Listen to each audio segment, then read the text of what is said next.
Greetings, programs, and welcome to another working title. Again, the show has not been created with a title yet. I'm still working on what I want to call it. A few ideas have come out. Call it Cosmic Conversations. A few other people said Conversations from the Five Rings or Chat from the Five Rings. Still don't know. Still just doing the show. I want to thank everybody who has come tonight in the chat, and I have quite a few guests on with me tonight. New faces from the last couple weeks or months that I've been doing the show. So I'm really excited to get into their stories and their adventures. Where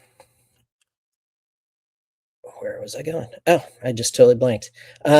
Want to say hello to the chat. So we got Freaks here. Hello, Freaks. He says, got off Facebook long before getting into Legions and finding this amazing community. So I've never been a part of the Cabal, but it lives within my heart. So he'll be learning about the Cabal as much as everybody else tonight, hopefully. Got Dave here. What's up, Dave? Kirby. We got Toy Culprits. He's here in the chat. He's here in the chat, and he might be on the screen tonight. Cloud, what's up, Cloud? She's in the chat, and she might be on the screen also. And we're soon. Well, we're on now, so we're good. William Houston, what's up? What's up? I'm on Facebook, but I can never find what I want on Facebook or Instagram. Guess it's an old guy cluelessness. I can't say that. We got Tanya McCoy. Hey, hey. Tyler Twizzler 19, what's up? The lovely Darla Ackerman, thank you for coming. Kevin McCoy, we got both McCoys. Jackie, hey, hey, what's up? Omar Muniz, hey, what's up, what's up? And Jen Lucky Sprinkles so far. Thank you all for coming. Please hit the like button. If you can, share the channel. Share the lives with friends and family, and hoping to grow the channel as much as I can. I appreciate it. So this week we are starting a new format, not a new format, a new segment of the show, or a new I guess show aspect, maybe monthly. I'm calling it Who's Who on the Card. So it's based off of the card back of a Mythic Legions packaging. So if you ever seen the Mythic Legions packaging, on the back there is a box or a list of names in the corner right bottom of the card, and I'm starting from the bottom up. And so this week, if you saw the thumbnail ahead of time, we're going to be talking to the Cabal fan group admins.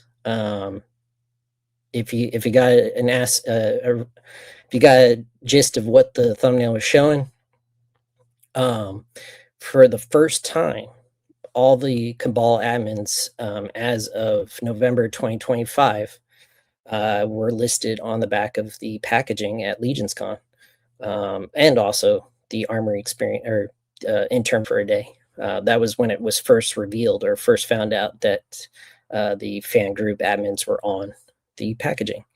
So like I said, we're starting from the bottom up.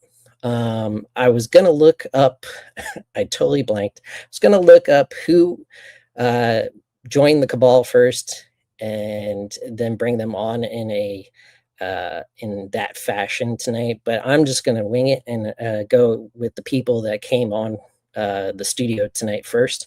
Without further ado, I'd like to invite to the show my good friend, your good friend.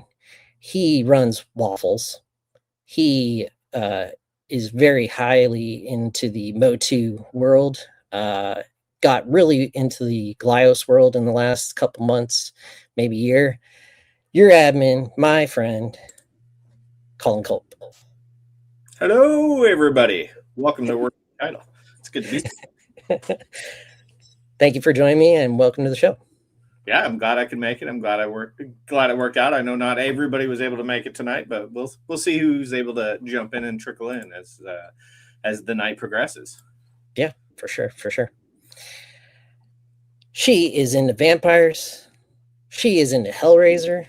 She's in the comments tracking what's going on. You better watch out because she'll be finding what you're doing.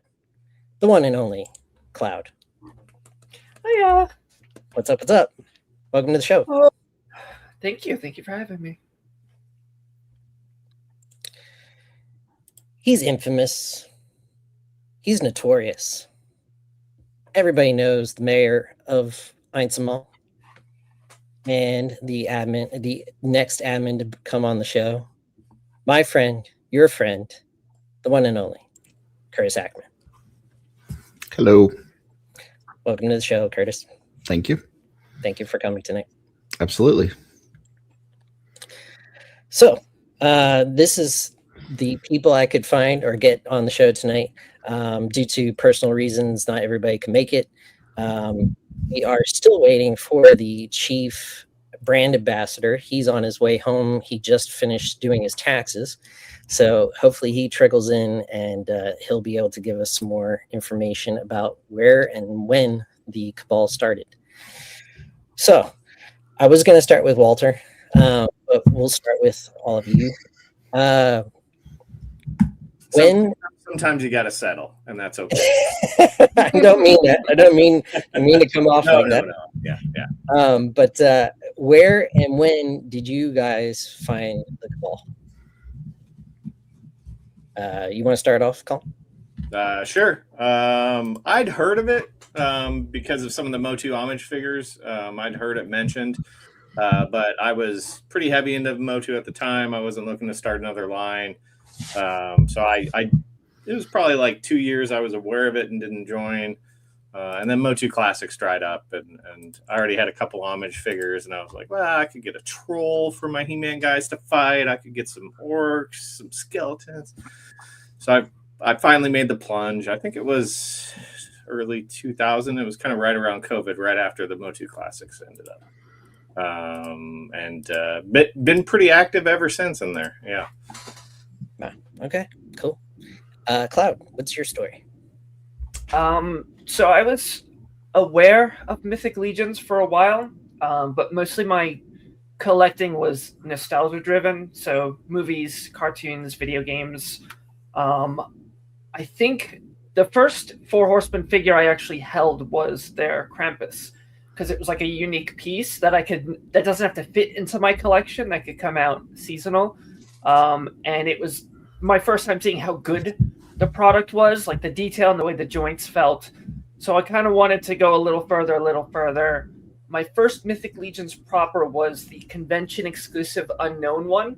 My friend D. Blake picked that up for me. And I was starting to look backwards at that point. I think I got Artemis version 2. I met Trevor on a stream and started kind of following his work, and he was a terrible enabler for me. He hooked me up with a lot of the characters I was looking for. I managed to land an Elithia through Big Bad Toy Store. She was sold out, but I would refresh the page multiple times a day like a maniac. I got her. She was delivered, and it was all over because it was one of the most beautiful things I'd ever seen. And it was the first time I held a toy, and every time I looked at it, I noticed something else. It was like, oh wow, that crest on her head, it's not just a design, it's a centipede. And look at the little skulls and the little bats. And I just was totally enamored with this, that I was like, I'm in. My first plan was to get all the vampires. I didn't know how hard that was going to be. But I think it may have been Trevor who told me to check out the Cabal. And I think I submitted, but I had a friend of mine who was in at the time. She sent me an invite, and I was January 22nd, 2023. So I haven't been in there for too long, but kind of hit the ground running. I went a little nuts with the collecting after just sticking with one thing kind of became, look at all this cool stuff that we have. And well, that guy looks kind of cool, even though it's something I don't collect. And it was just a rabbit hole so fast. I met such awesome people. I had a lot of fun talking about the product and exchanging information with people. And anybody who's seen me in the Cabal knows that like it sticks with me. I love answering questions. I like talking about lore and helping people. So it was just full tilt there. It feels like I've been in there longer, but it's only been a couple of years. Yeah. Well, if you're January 2023, I'm March 2024, so we're only a year apart. Only a year apart. Yeah. Curtis, your story. Where did you find the Cabal? Yeah, so I just hit my 5-year anniversary earlier this month. Congratulations. Thanks. So I had been heavy into the Motu kind of world, and I knew of Mythic Legions, but I didn't really like. The only thing I knew of was the Motu tributes because of my connection to that world. And was listening to Stephen Bisciotti and Jeremy DeWitt. They have a podcast besides the My Wife Is Going to Kill Me. It's called Podcasters of the Universe. And they were doing a review of the Lord Dragul figure over there. And I was like, man, that is just an amazing figure. And so I messaged Steve, like we were kind of already friends and stuff. And I had messaged him and just told him that it looked awesome. And he's like, send me your address. And I'm like, why? he's like, just send me your address. Like, okay. And he just mailed me one. And it was my first figure, sent it to me for free. And I started messing around with it. I'm like, man, this thing is really cool. And like Cloud, I went after the vampires first. It was the Alithia pre-order had just ended. So looking at kind of the vampire group, there was like Carpathius and Blood Armor that I had to kind of pay some money to get, but everything else was either readily available or in that pre-order coming up. So I was like, that should be a pretty easy faction to finish. And I did the whole like, but I'm not going to do skeletons and I'm not going to do dwarves. And I'm not going that didn't last very long. Never does. Yeah. So then just kind of ended up with everything and, then kind of fell into the customizing part of it and really enjoyed that. And yeah, it's just been kind of a wild ride since then. So, wow, cool.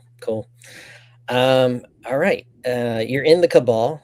You're posting, you're reading posts, you're involved in the community. Where did you go from next? Did you embrace photography, customizing, just being a member of the community? Where did that go? We'll start with you, Cloud. So a lot of it was just collecting the action figures at first, seeing what other people did. I started to see a lot of customizing, and for me that's not really a thing for me. But All Stars 5 was dropping around the time I came out, and they had that Black Panther head, and I was like, I want to do something with that. So I had eventually ended up piecing together a character, and then it was always, well, now he needs a friend and they need a party. So I did do the popping and swapping for a little bit. He has some paint hits on him. It's something that interests me, but it's so passive. It's like a free time kind of thing. But I fell really, you guys are going to hear some sirens in a minute. All right. We're down the road from a firehouse, so sorry. I feel that pain. Yeah. Photography was something that I mean, looking back, the way I would take pictures of even like my Marvel Legends, they'd always be in like a dynamic pose, and I'd try to get an interesting angle. It was just something I did. I wanted to showcase something, and I wanted it to be interesting.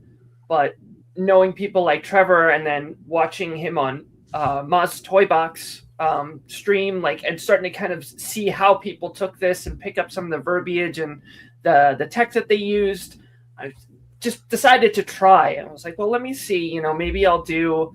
And I remember I did a picture of a Valiant Knight getting stalked by Lucretia. And it was I had an old Hellraiser figure kind of diorama set. It's like this rickety old building. And I took this picture and I thought it was okay. And it came up on the stream and they gave me some constructive criticism. And one of the things Trevor suggested was try portraits. So I did, and I just focused on portraits and getting the lighting done. And I've slowly been adding like little diorama pieces and stuff like that. I've got something on the way from a friend over in Germany that I cannot wait to shoot with. I didn't think I'd take to it, but I'd say like out of the community, outside of just collecting the figures, I am very much invested in getting better as a photographer. So that's probably my other thing, absorbing lore, and then toy photography. Yeah, I've been seeing your growth over the year and a half, and it's been incredible. Thank you. You're welcome. Curtis, you are a customizer. Yeah, that's what they say. Yeah, I just started out one of the, when I first got in, there was no like active pre-orders or anything like that. And there was only a handful of figures that were available on Big Bad Toy Store. One of them was a Cavern Dwarf, which, was a little bit cheaper. So that was cool.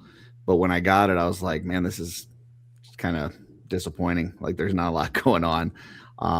And so I just started by like painting some of the trim and stuff. And it was real easy. I mean, all the sculptural details are there. So you just kind of like kind of like painting inside the lines. And when I got done, I was like, wow, this looks way different. Like it was just a few minor things, but it just made a huge difference. And then it was kind of off for the races from there. So obviously there was a lot of great folks in the Cabal that were willing to share tips and tricks and stuff. And, Zombie 13 and Jeremy, obviously, and Dennis Derby, and, just so many wonderful folks that, were willing to share like paint matches and give tips and all that kind of stuff. So it made it pretty easy. So, and since then I've been trying to do the same and just help others get started and, give back as much as I can. So. Yeah, I mean, you started a channel all about it. Yep. Pretty cool. Colin, your story. I guess probably photography is where I kind of dove in, because I was kind of already doing that with the He-Man toys. Like I mentioned, I was looking for some bad guys for my He-Man guys to fight, and I'm okay at photography. Like some of my shots, I'm like, oh, that's awesome, and a lot of them, I'm like, yeah, that's okay, but I had fun, and it tells a story, and I'm gonna share it because it was fun. Like I enjoyed it, and that's what these toys should be about. I know there's some people who are a little reserved about posting pictures in the Cabal. Don't be. Like we're not all gonna take pictures like Trevor. Just have fun with it. Make sure you're doing what you can do, and like Cloud, if you want to dive into it and get some tips, some tricks, like Curtis mentioned with the customizing too, there are so many people in the community who are happy to help you. There's lots of great information on YouTube. Some of my pictures have gotten a little better. I'm not chasing that. I'm just having fun with it. That's enough for me. And then helping out with the community. I've always kind of done that and ended up as an admin in some of the He-Man groups and stuff. Just because, like Cloud mentioned, paying attention, knowing the answer, being able to help out, and pop that in there. So those are probably the main points. I did paint like 5 to 8 heads at one point, but I didn't have a dedicated space. Like I hurt my back leaning over the table, so I was having to like stand up while I did it, and I was like, yeah, this isn't for me. It was fun. Things turned out better than I expected, but not for me. Gotcha. Yeah, I'm right there with you. I've done the painting route, and it's if I had to, I would, but it's not my go-to every day. I'm still trying to figure out my go-to thing. But your meme photography is like the best, or the fun part of your photography, especially when you put it on a t-shirt or a sticker or something like that, and it just spreads around. The one, the only, the chief brand ambassador has joined the chat. Hey guys. How's it going, Walter? Sorry I'm late, everybody. I was just giving the government money and evading taxes and tax fraud, and no, I'm just kidding. Jackie was saying taxes, more toy. That's what it's all about. Yeah, they're taking my toy money. No, I was out doing the adult responsible stuff and paying taxes, and raced over to get my son. I'm at my in-laws' house right now, and picking him up before I head back home. But I was like, I got to get on real quick and say hi to everybody, and like I told you, I'd be here and make sure I can show up and hang out and put in real quick as best as I could before, so. Understood. Well, if you do need to go, I totally understand. Just wanted to get you on here real quick. Yeah. Thanks for having me, man.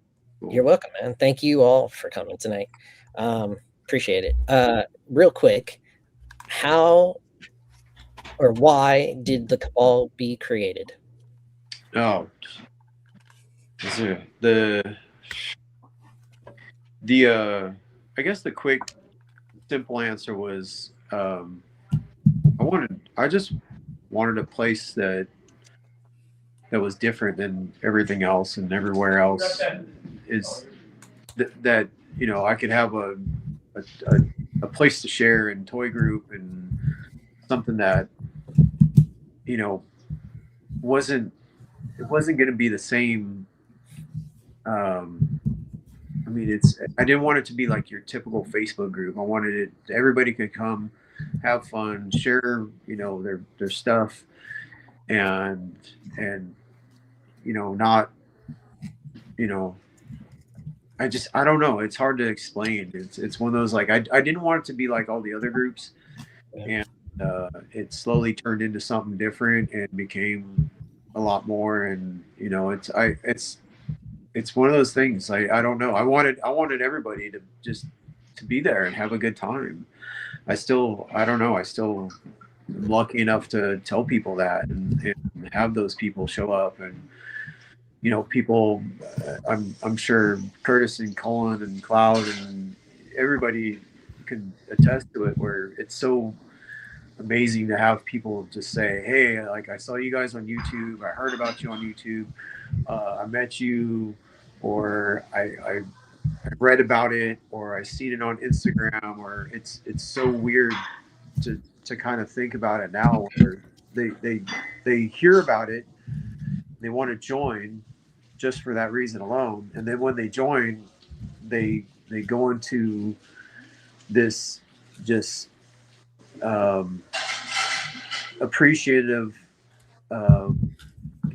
like, they just love that they can be in a safe place and have a good time doing it. And it's so weird to have, they go, wow, it's so weird to have people sharing and and enjoying the hobby and getting help from whomever about photography and information and the lore and all the stuff that everybody else was just talking about, but they're giving it to, like, in a friendly, informational way, and sharing. It's like, I wanted that. I wanted something that was different. Like, there's a lot of other toy groups that do that, but I don't think it's the same. It's not as positive. Yeah, it's different, but it's still a fun toy group where everybody's having a good time. So yeah. Thank you. And was it something that you just took upon yourself one day and was like, I'm gonna start the group, or was it? Yeah, I had a photo come up the other day. It was more almost 9-10 years ago, where I got into the Mythic Legion stuff right after the first Kickstarter took off, and like stuff was slowly getting in the hand where you could, like, and I had a couple friends that they're like, oh dude, you got to see these Mythic Legions, and I was like, and I was into like smaller action figures, like older Battle Beasts. That's what I was like known for online. And then I got into like the Motu stuff and a few other things. And then when I found out like the Horsemen were doing the Mythic Legions, and I was like, oh dude, I can't get into a whole nother genre and action figures and this and that. Like, I just become like a stay-at-home dad, so like my extra expenses and money was like zero. But when a friend of mine was telling me about like the line, and he's like, if you're gonna get something, buy like the Barbarian Builder. And I'm like, okay. So that was like one of the first figures I ever got. And when I got it in hand, it's like that classic moment that I think everybody talks about with Mythic Legions, where they just like, you get it in hand, you start playing with it, you start messing with it. You even back then, like popping and swapping wasn't like a term, but it was like switching the figure around. And you have one figure that has like 16 million different options and how to. I'm like, oh, this is like the coolest thing ever. That was like what really kind of made me want to like get into the line. And then after that, it was like, okay, the online presence wasn't like really there yet. And there was like one or two other groups, but it was like kind of like your classic Facebook group where people would be like, here's my figure and this is what I'm doing, and people would kind of like, okay, and there was not a lot of interaction. And I went on to those toy groups like a lot of people do, and I was just like interacting with people, and people were having a great time. And I mean, I'm honest, I talk a lot and ramble and tell stories, and like I just would enjoy everybody's posts. And to this day, I still try to like and see and comment like on everybody's posts, and because I'm just genuinely like, it could be a box or it could be a super elaborate picture and setup that somebody does, or like something that like Curtis has painted or put input in to help somebody. I'm like just genuinely fascinated by all that, and I would talk about that stuff in the other groups, and people are like, wow, this, like, hey man, thanks Walt, that was always nice. And Walt, hey. And I would go to the conventions, and it just became one of those things where I was like, you know what, I'm having fun doing this, and I wanted to have a place of my own to do that, where it was like a lot more freedom, and I wasn't under other people's rules or things like that. And it just kind of snowballed from there, especially it was like doing that. And the studio like knew who I was, and they wanted to talk to me, and they were hanging out. Like, I'd go to the conventions and they'd hang out with me just as much as I was hanging out with them. And I mean, we all know now how like friendly, and cool like Eric and CB are, but like it was weird. It was like they were just as like fascinated hanging out with me rambling and telling silly stories, and they like would be like, how do you like, Walter, how do you know all these people? I go, I don't know, I talk to everybody and I know everybody, and they're in my group, and they're like, you know all these people? I go, yeah, I do. So yeah, it was just one of those kind of crazy things where I just had a great time interacting with people and meeting people, and then becoming like friends, and calling and texting back and forth with guys like CB and Nate Barch, and being friends with them for, God, like you think about it, for like the better part of like a decade now. So So you're friendly with the studio, and you started the Cabal. When did you get the title of Chief Brand Ambassador? That I got, ironically, I was at a PowerCon, and Jeremy handed me a not a deck of cards, but it was like a box, and it was like this. It said like Walter. It said Walt. Yeah, I still have it. It says Wally's Cards. And I'm like, what the fuck is this? Sorry. I'm like, what is this?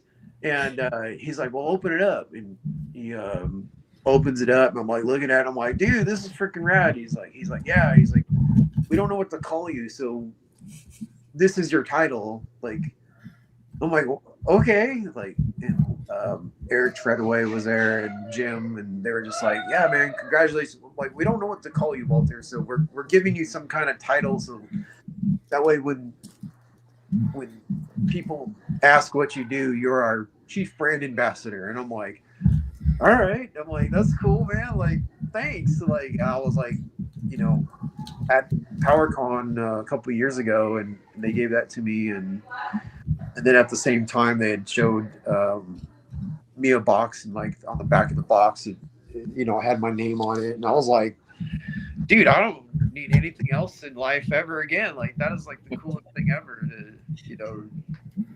That's all I was like, hell, like, I was like blown away when years ago when they named me as like, we're the official community page of Mythic Legions, and I'm like, oh, dude, I'm not here for that.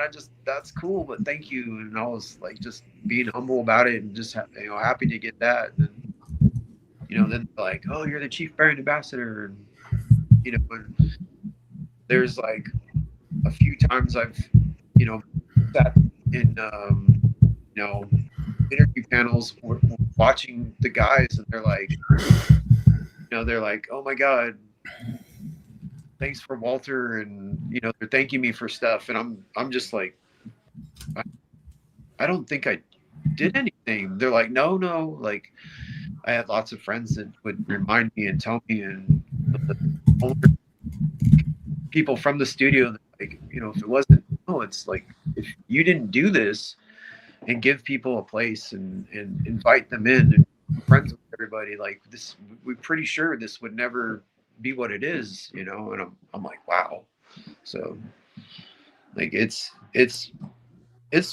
like it throws me off still, and like, it's super humbling, and I can't thank anybody and everybody enough for it. And everybody is part of it. It's all you guys, and all the people that we hang out with, and people that agents calling and everything. Like, I love all this, man, genuinely. So Yeah. Well, we appreciate you for starting the group, or we wouldn't know each other today, I don't think. So you're chief brand ambassador, you start the Cabal. Did you start an admin team right away, or was it just you, or how did the admins become a thing? the admin stuff was just like, I was doing it for years by myself, and I had a lot of and I would just, I can't even begin to tell you hours of the day. And being self-employed at the time, I could stop and respond to people if there was comments or bad or good. I would respond to everybody, like I said, and interact with people, and text them or call them. And at some point, it got to the point where it was like, I don't know when, but I would. I had friends that were like, if you need help, and I go, yeah, you know what? I started to think, I'm like, I need to add a couple people, and I was lucky enough to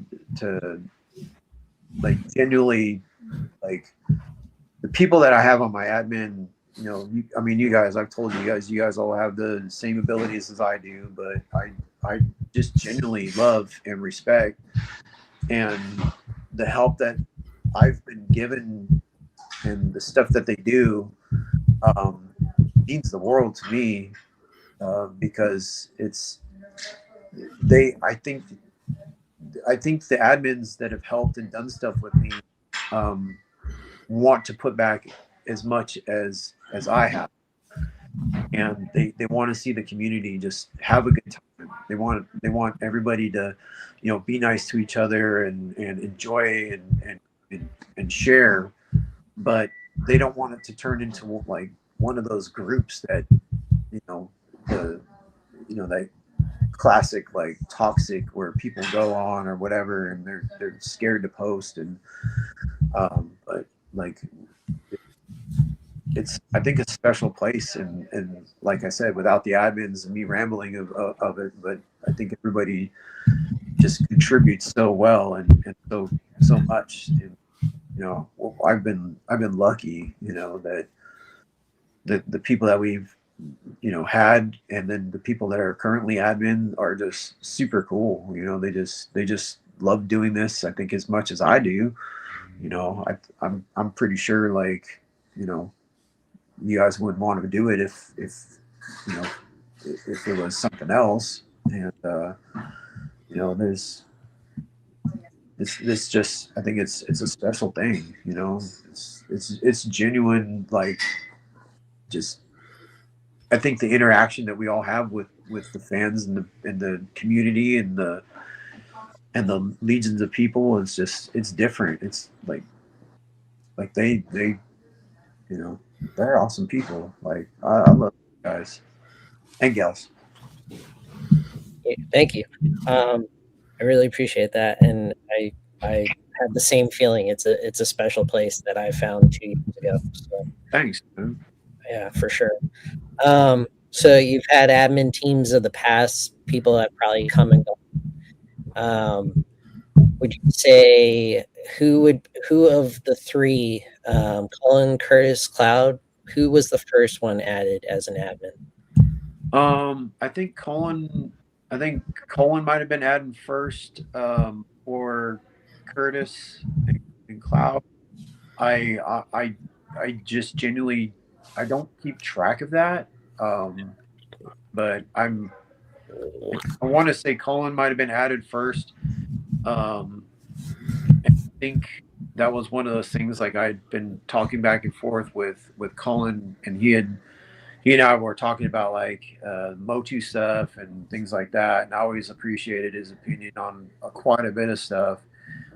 And I seen, like, some of his photos and stuff that he was doing in other groups, and I'm like, oh man, that's cool. And I think I asked if he wanted to help out and do that, and he's like, me in a sense, he's like, oh yeah, that'd be cool, I guess. And he was all super cool and humble about it. I mean, we all know Colin now, and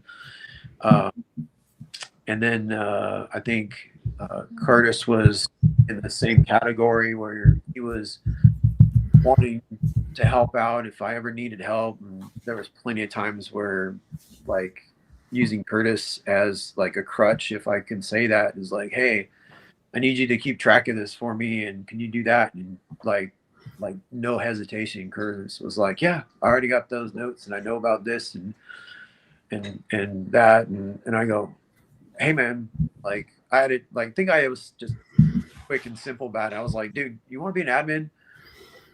And I think it kind of caught him off guard in a sense. He was like, yeah. And I go, okay, I added you as an admin. I need you to do this, and here's what I need you to do. You're my guy. And being as simple as that. And I think Curtis was, I think I remember, in a sense, like, he was kind of like thrown off by it. It was like, okay, man, like, I got you, dude, and that kind of thing. And I was like, cool. That's what I need. Like, I need you to watch out for people and take care of it. I think I was like, I don't give a shit. Like, we're making sure this is a good place. And he's like, got you. Yeah. I know Cloud was a similar situation. I was just like, love your dedication, and I love that you know a lot. And I told her, it was like, I don't think there's many people out there that are involving themselves as much as she was, and what she wanted to do, and had no problem answering questions at, like, any time. And there's another one of those, like, hey, I'm adding you to admin. I love what you're doing. Like, you're definitely out there, like, out to people and things unlike anybody else. And she was like constantly, like, no hesitation, and just sharing and involving and helping people out and looking for information. And I was like, you want to be admin? Because I'm gonna add you anyways, because you're like somebody that needs to do this. And there was another one who was like, I think she was like genuinely blown away. Like, really? You know, it's just a lot of good people, you know. So we got to get the Jeff story next, because he's not going to ask about himself, you know. Jeff was one of those pities, you know, where like he was like, oh man, you know, I'm not doing anything right now, you know.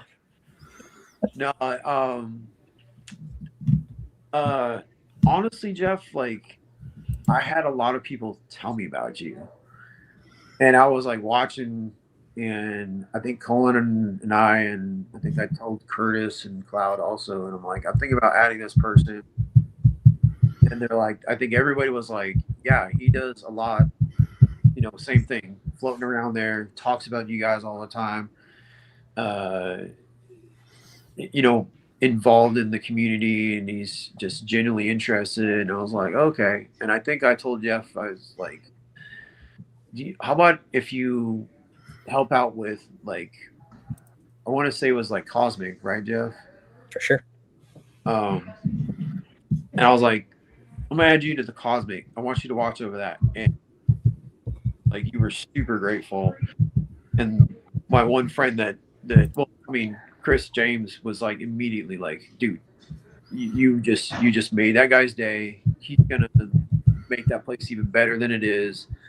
And I go, okay. I said, I believe you. I said, I see that he's, you know, he's like, he's out there. He's trying to, you know, enjoy the community and talk about it. And like, you were same thing. You were posting about stuff all the time and sharing information. And I think it may have been like a month at the most where I was like, oh my God, like Jeff's a super cool dude. Like I told Chris in the conversation, I'm like, but I'm going to just add him in the admin area and just put him in the whole conversation. And I was like, I think I was at work, unfortunately. And I think I told Chris, I'm like, dude, just add him into the main area, or tell Colin to add him into the main area. He's just make admin for everything. I want him in. And I think it was like within minutes, like Jeff had like messaged me. He's like, oh my God, dude, that's so cool. And, you know, I won't let you down. I'm like, dude, you're not letting me down. You're an awesome guy. Like, you're not, you know, you're not somebody that's I see as like going to show up and be like, oh dude, I'm in the Cabal. You know, that kind of thing. So you were very humble about it and very thanking me for adding you. And I'm like, dude, you're doing great stuff already. Like, how could I not add you into the group, you know? Sure. So let's get the perspectives of everybody else. We'll start with Colin. What was your first day as an admin? Don't remember if it was the same day or just right after, but we had gone to intern for a day, the spring session that they had after the Kickstarter that shall not be mentioned. Now that we have the in-house awesome one coming up, dropping tomorrow, 11 o'clock Eastern, set your clocks. But I was there as a +1 at intern for a day, and we just ended up, I mean, you know, meeting in person, it's obviously overwhelming, fantastic. The first time you go to the studio, you get to meet everybody. It's just surreal and a lot to take in. But I ended up hanging around most of the day on Sunday as well. So me, Walter, and Greg went and got some tacos and drank some Coors Light and chit-chat a little bit. And we went to the ice cream parlor. Yeah, got some ice cream and tacos. Yeah. So it was a good day. It was a good day. But yeah, that's when he asked and when it came up. So it was same day or right after that. So cool. Day one for you, Curtis. I don't remember exactly day one. I know it was shortly after Legion's Con a few years ago. We had a good hangout at intern. You know, my son and Walter's son were painting a bus together, and we kind of got to see them doing that, and had some good conversations. And then I think it was like a week or two later, he messaged me and asked me if I wanted to be an admin. I do remember shortly after I got in is when we kind of were talking about like making rules, because there was never like a rule set in the Cabal, and that kind of led to some issues because people kind of didn't know what they could and couldn't do. Yep. So Cullen did a really good draft of kind of like some initial rules, and we kind of talked about it, and added a few, changed a few, and I think that really has helped to kind of manage things because it's not as much of guesswork on whether we should leave something up or not. Like it's pretty clear cut, so that's helped out quite a bit. For sure. I completely agree. I've seen a few of the Cullen drafts throughout my short period of time, and it's always impressive. Cloud, how about you? Day one. So I don't remember exactly when. It was definitely after Legions Con 2023. It was early 24. I had been in the Cabal for about a year, and I got a text from Walter, and he's like, I'm thinking about adding you to the admin team. You think that's something you could do? And I panicked because I'm like, I don't know what I have to do. Like, I've never had to monitor things. And he's like, no, just do what you're doing. And then make sure people aren't being crappy to each other and make sure people aren't being dicks. And I'm like, okay, I think I can handle that. And I got added to the group chat, and I was very nervous. I just remember and it's silly because as you get in deeper into the community, you realize that the people around you are some of the most amazing people. Like they're given this power for a reason. So, but I was made to feel right at home very, very quickly. I do remember being very nervous, thinking like, I don't want to screw something up, because I feel like here's this guy that barely knows me, that is trusting me to help him with this thing that he created. So it was an honor, but I was definitely very nervous. But it wore off. It wore off pretty quick. And then AI came out, and Cloud found her calling, which is identifying AI faster than anybody on the face of the planet. Yeah. So, how many AI checkers do you have on hand, Cloud? Or are you just? I don't use it. Yeah, I mean, some of it's very obvious. Like it's got like a visual scent to it, so that you look at it, you go, and people try to pass things off as Photoshop, and you can tell so using AI in Photoshop as a tool is like adjusting a shadow or maybe helping erase a stand or something like that. It's not generating a castle behind your character. Like, you can always kind of sniff it out. It's easier for me with text, because AI generated text tends to focus a lot on full sentence structure and proper grammar, and that's not how people communicate. So that's even easier. But it's just like it's one of those things where, because we talked about it a lot before we decided, let's say no to this, because it is very divisive, and it comes down to a lot of the chat about it gets very hostile, because people are very passionate about it. It's either no, or yes, yes, yes. And there's like rarely a middle ground. And I kind of have a middle ground with, my problem is with generative AI. Like, I feel like if you're using it to assist you in something, sure. If you're using it to create, especially in this community, when we have so many talented photographers and diorama creators and painters and sculptors, it's kind of insulting to the people who put the work in to create a scene, to build a set almost, and put this character in it and get the lights right, and you just put a couple of prompts into something and you got a picture. It's something I don't think should sit in an artistic community at all. So I can see it, and I have no problem taking it down. So sorry, guys, don't keep it out of the Cabal. But that's definitely, topics like those are ones we have discussions about it, and we all have different opinions, and some of us might be more okay with it or less okay, but we try to do what's best for the group and the community as a whole. And there's 7,000 plus members in the community. If 70 of them were dropping a couple of AI pictures a day, it would flood the feed. Like, we would not see, to Claude's point, the stuff that people hand painted, that put their computer screen behind and got the angle just right for the pictures, and that are, and that's 1%. for Yeah. those you math wizards out there. Yeah. just 1% will clog up the Cabal. So. Yeah. So it. Yes, there's arguments for it, and people are having fun with it, but we're trying to protect the community as a whole, and stay with what it is, which is, a bunch of talented people sharing their skills and trying to help other people enjoy the toys and enjoy the fandom and the lore and the community and the company. Well, it's kind of like the adjacent stuff. In the early days, the parts library wasn't that big, and so there was a lot of people kind of throwing out ideas on adjacent stuff to Mythics so that you could put with it and build out your armies, or for customizing and things like that.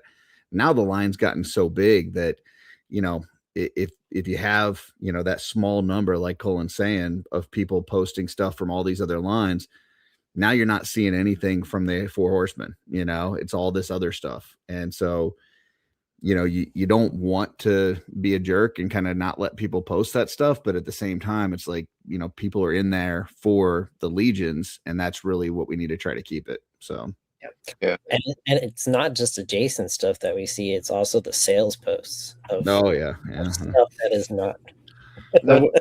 I mean, on that, we do try to be a little flexible. We could be a lot more rigid on that. We do like sales posts, as long as a majority of it is legions, we let it slide. If you slip in a Mezco or a McFarlane or whatever, that's fine. But if you're posting up 80% adjacent stuff and like tossing in one legion to try to get around it, that's not cool. Like that's not what the group is. Like, or if you're doing a trade and one side is legions, like if you've got some Mezco stuff and you're trying to trade for specific legions, like that works too.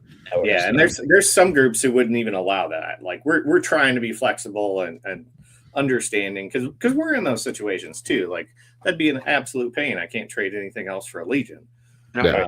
But And I a lot of people wouldn't have gotten their legions if they didn't trade something else out for it. Yeah, they got to get rid of all those old toys and legions. Yeah. I started that way years ago, where it's like I sold off a collection just to get more mythics, and then at the same time I have to remind people, I go, like, technically we're not a buy sell trade page, but we're also like a very busy page, and a lot of people come to our page to do a lot of different stuff. I never didn't allow it, but I would just remind people, and be like, hey, don't come sell Superman or Spider-Man on our page just because it's a busy page. Like, if you're gonna do that, like, sell it by you try to at least word it correctly to where it's like, hey, I'm trying to sell my Superman so I can buy the new wave for the role-playing game. It's like, let's try to get in the wheelhouse at least. And to clarify, that's before like the group discussions and the rules got in place. Walter had a good vibe going, and he would talk to everybody and kind of clarify those things, and it it passed along. People caught on, understood, but then it just got kind of too big. That's the point where we had to when you're solidify that. When you're like, you got to remember, like, I was talking to 40, 50, 60 people a day in messages and texts, and I was spending on average, like, I think my time, I recorded my times to where, like, I was spending an average of like minimum of 4.5 to 7 hours a day talking to people. So it was like a whole full-time job, like, for years, like, and it wasn't like all in one shot. It was like 5 minutes here, 10 minutes, an hour. I'd have hour-long conversations with people online, and then get off, and then go to work, and then stop for 5 minutes, respond. It was crazy. I'm only down like 3 to 4 hours a day now. Spreading that workload. Yeah. Delegation's key. Well,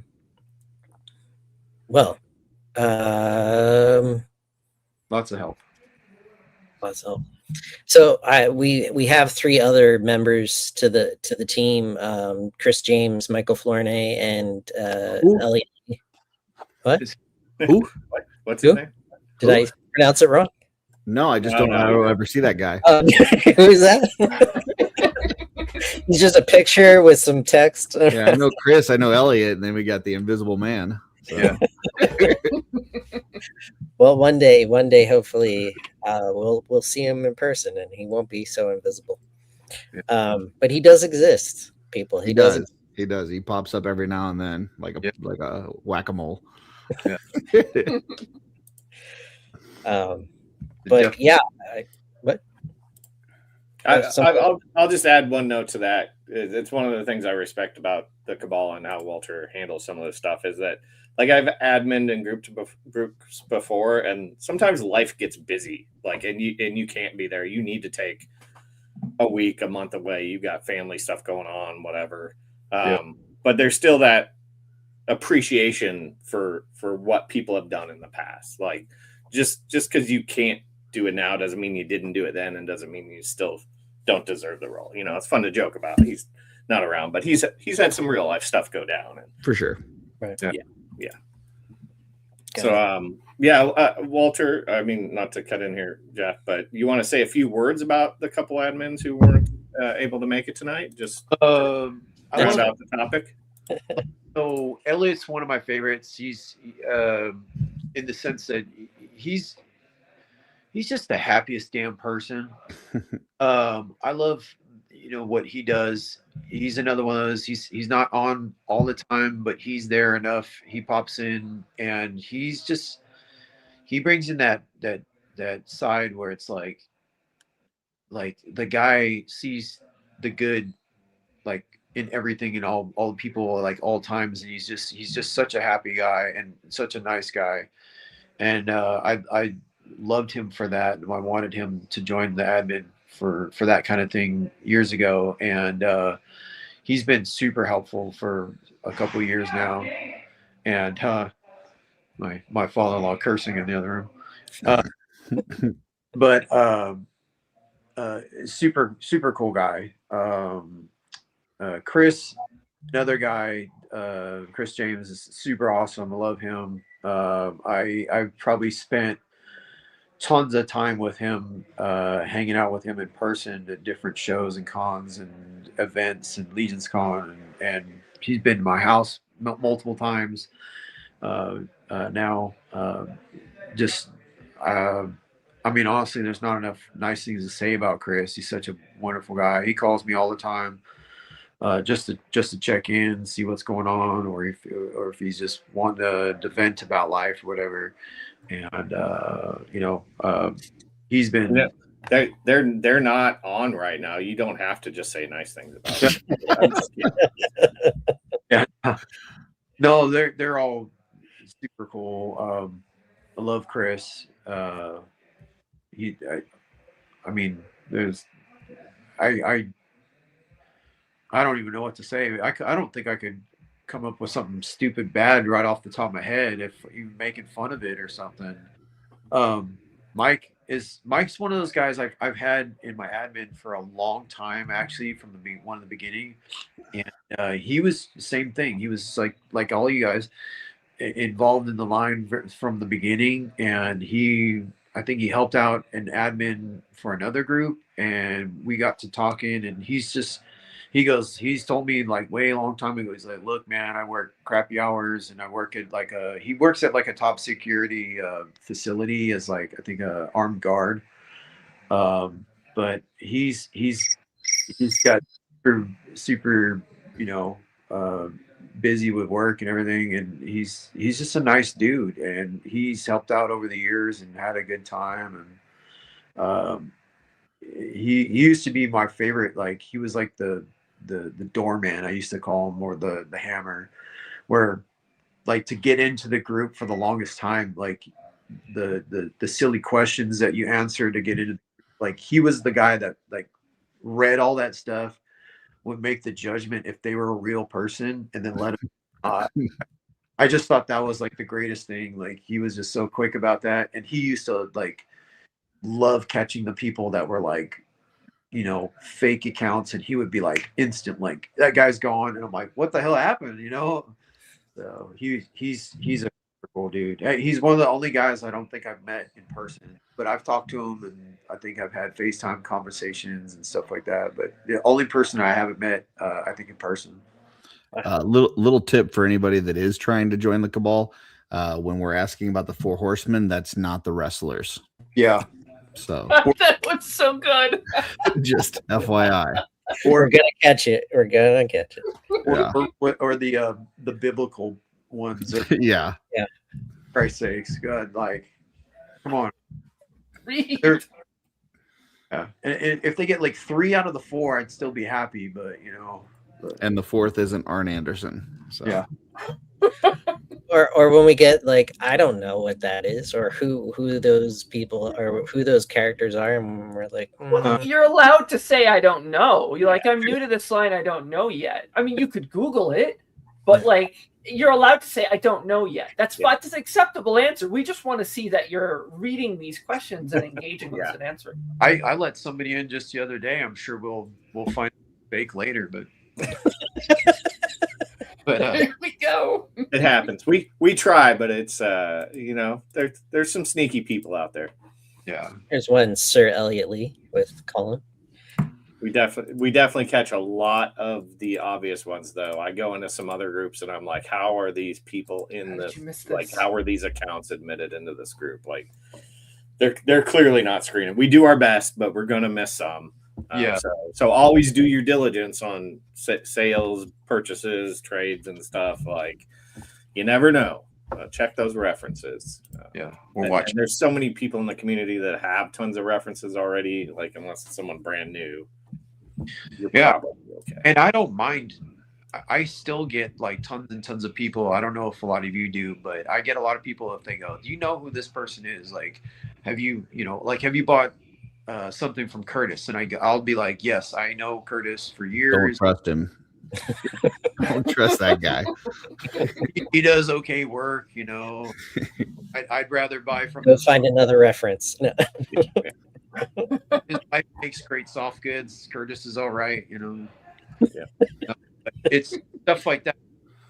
I still like talk and interact with a lot of people, and I can easily like look through their history to where I can, like, I give people, I go, I don't know who this person is, and they joined last week. I don't mind being truthful about that. Like, it's better than it's better than nothing. Yep. Oh, looks like we need to kick Patrick Boyle out of the Cabal. Guess not. Sorry, Pat. Yeah. Curse override. I'll get it right after the show, Pat. Yeah, so I think that's probably people who joined before I was an admin. I don't think there were questions, maybe, or there weren't many. There were a lot of There's a few of them. Yeah. yeah. Oh yeah, I've when I go to see how long people have been in the Cabal or something like that, I'm like, that they never answered a question. They never answered. Oh, that they were way before the questions ever existed. All right. I've known Patrick long enough that he didn't have a beard. That's how long ago. Like that's a very long time ago. Yeah. I'm gonna interrupt you guys. My phone is on like 3%, and I gotta go back to the house. All that good stuff, and so I'm gonna cut out before my phone blips off and all that craziness. Yeah. Thank you guys for everything. You guys, I genuinely appreciate you guys. I love you guys, and you guys are the best. And I don't care what Dennis Derby says about you. I don't either.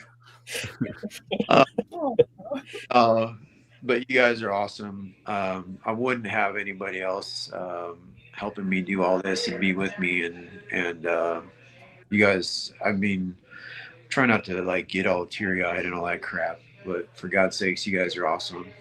So Thank you all. It's a great community. Yeah, you guys, I love you. I'll see you later. If you want to jump back in when you get home, no problem. Thank you for coming on tonight, and I really appreciate some background on the Cabal. Yeah, I'm glad you guys put up with my rambling and my poor spelling in the chat, all that fun stuff. So But you guys are sweet. I love you guys. So. And congratulations on the military flown flag. Oh, That was cool. yeah, that was freaking sweet. Like that, like I don't even know what to do with that thing. That is, I'm like, I got like real quick. I got my like display cabinet like in my bedroom. That's like stuff that I've gotten from people that are like from the shows that are like super personable. That's like I don't even know. That's like going in there type of thing. Like I was just talking to Scott about that earlier today, and he's just like, "Oh, dude, I'm glad you like it." He's like, "I'm sorry I couldn't, get it to you sooner." And I'm like, I had no idea you were gonna send me something like that. From wow, like, so Yeah. And just because it says Walter did the Cabal, I'm not sharing it. So it's mine. So. Cool.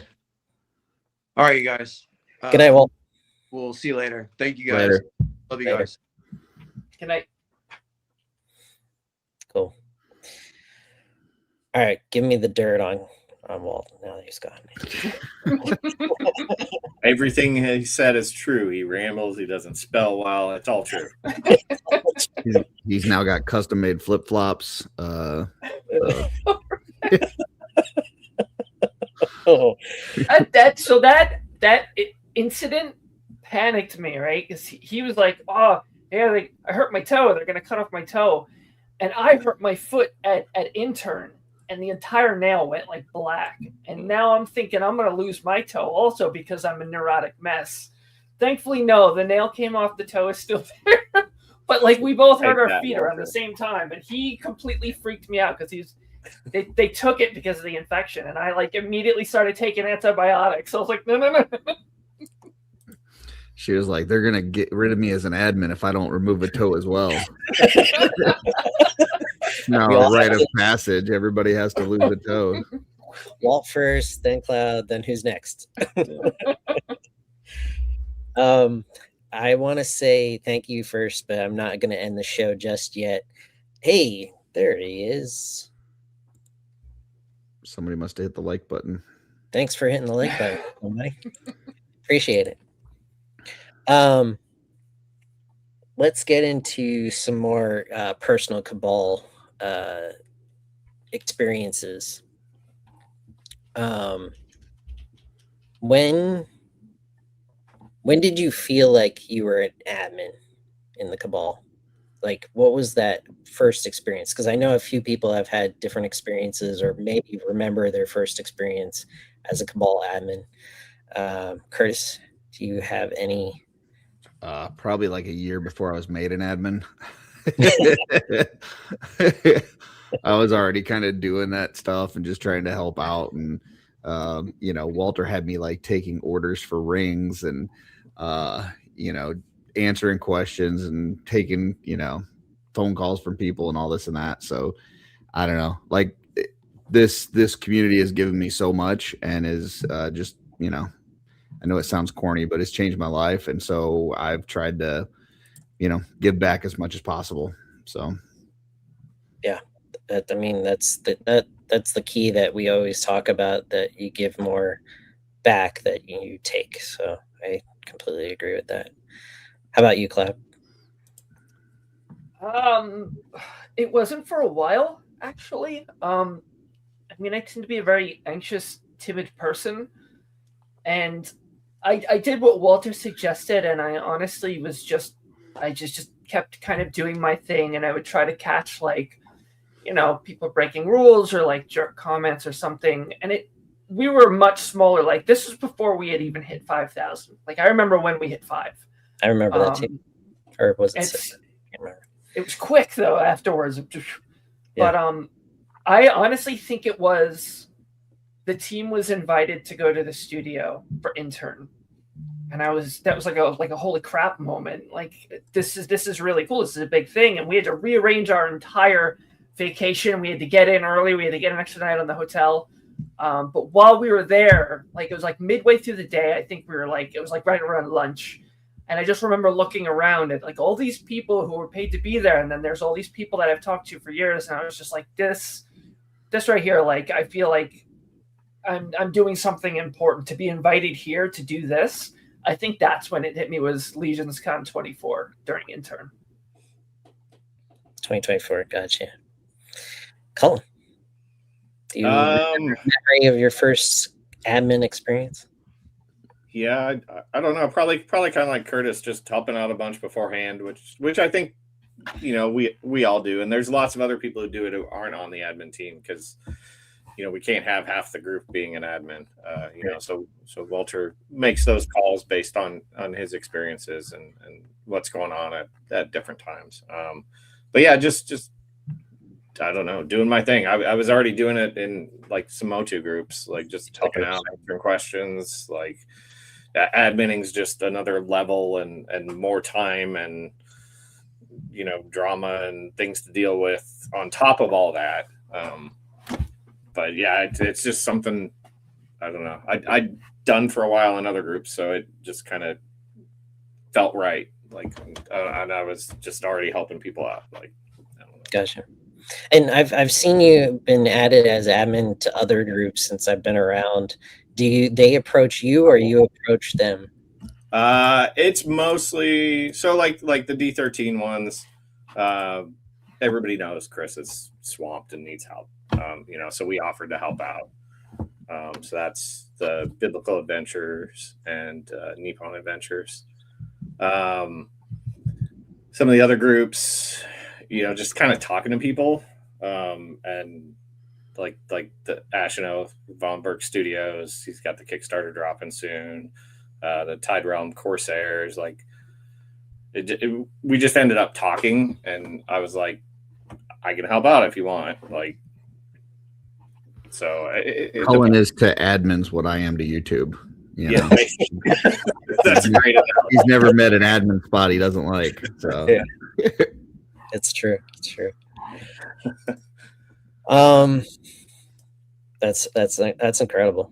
Like I've jumped in a few new, like I've jumped into more groups over the last 2 years, and I always go check out the admin and there's Colin. I'm like, oh, he's there already. All right, cool. Can I address this real quick from Sig? Yeah. So listen, we know we got a lot of adults, but the Cabal was always started as a family friendly environment. And that's, you know, a lot of people feel like they can't say certain things or they can't be critical of the line or the horseman. And that's just not true. As long as you aren't attacking people, as long as you aren't calling people names, as long as you aren't cursing at people and being hostile or toxic, like, you know, we let a lot of stuff go. And now I will say it is a fan group though. So if you're in there and you never like anything, maybe it's not the place for you. You know, if you don't ever like anything that the Horsemen do, you might want to find a different group. But if you find something that you don't like and you want to talk about it and discuss it, that's totally fine. But you know, we got to keep it family friendly. Yeah, so I'll add to that a little bit. Just like my son will sit there with me while I'm scrolling Facebook, and he's done this for years. Like we always do toys together, and you know he's heard cussing. We've watched rated R movies now, but there were points where he didn't, and we didn't watch those movies. And there are other people in that situation. They're sharing this with their kids. They're sitting there looking at the cool thing somebody painted, the cool picture somebody took. Sometimes I save those off so that I can show my son later because I know he's going to love it. And if it's full of that stuff, I have to hide it. Like, I don't want to hide it. Like, this is a great community and a great experience. I want to make sure that he gets to be a part of it. And yeah, it's the same as, you know, there was a period of time with the 3D printers where we were having folks that wanted to have bare-chested barbarian women in there and stuff like that. It's like, you know, we are, you know, as you go to Legions Con nowadays, it's not just a bunch of dudes, right? It's people with their wives and their kids, and you know, So we do want to make sure that what's in there is family friendly. And that doesn't mean that there aren't places for it. I mean, if you want to post something to your Instagram, if you want to go on a YouTube channel, you want to go to a different group, that's fine. But within there, we try to keep it that way. So I think it's easy to forget that, because I'm guilty of that as well. And it's you're with your people. So my people, like, I forget I have friends that have children, because I don't myself. Like, I have no plans on having kids. So I'm still like a 20-year-old idiot in my head. So all of my friends are 20-year-old idiots. So you get into that comfort zone where you're like, oh, if this, if that. And I get it, but like, you do have to try to make a conscious reminder. You're in a group that not everybody's like that. I get that people forget, but like, there are kids like looking over parents' shoulders. There are some younger people that are part of the group. So it's just one of those things that we just need to kind of be aware of and just pull back a little bit. I do it myself, guys, and I have to kind of catch it. So it's not just that we're coming down on people to come on down on people. We're just trying to kind of level the playing field, make sure we're all doing, what the rules say. We want to make this a friendly environment, and plenty of other groups where you can have like your bare-chested barbarian women, and if you find them, let me know where they are, because I'll join that group. So and I would say, like, just on a more personal note, like, I don't want to see action figure collecting, toy collecting die with our generation, right? Like, I want to encourage kids that want to do this. Dusty had the Little Legions coloring book at Legions Con, and you saw even the adults were sitting around the table coloring and stuff. And we're seeing, G with his family, he'll sit around with his wife and kids, and they'll be sitting there painting and stuff. All that stuff is awesome, and we want to encourage that, because I want the next generation to be interested in this stuff. Yeah, it's interesting you say that, Curtis, because with the new, it's funny because it's like a modern day topic with Toy Story 5 coming out. It's like tech is going to kill physical toys, and it's been a discussion for probably a decade now, since the advent of more tech toys and stuff like that. But yeah, we do not want physical toys, action figures, to die with us. Where was I gonna go from there? So I guess I'll go to the main topic. Wanted to get everybody's opinion or what they experienced, but Intern for a Day, November 2025. It was a big change to the back of the packaging. How was that all for you? And give me those first experiences, those first opinions, those first emotions. I'll jump in and start. I think Carver showed me maybe right before some of the other people, just because I happened to be in there taking pictures. Right. And I was, he was just like, "Hey, have you seen the back of the cards?" And I'm like, "No, is there some cool new art, or like what's on these Armory cards?" And so I went over to somebody who had one and peeked at it, and I was like, "Holy cow, that's us! That's awesome!" But I was super excited and tempted to message the admin chat, but I was like, "No, I'm not going to do that. I'm going to let everybody kind of find it on their own." Like, I didn't want to be the party pooper. But it was awesome seeing, like, Brian went around and like got to share it with everybody, and so I was like kind of standing back and seeing that as well, which was super fun. And then I did message Mike and Elliot, who weren't there, to let them know, shot them a picture of it, and offered to bring some extra card backs and mail them out to them afterwards, because I was like, "You guys need one of these. Like, this is awesome." That's cool. Curtis.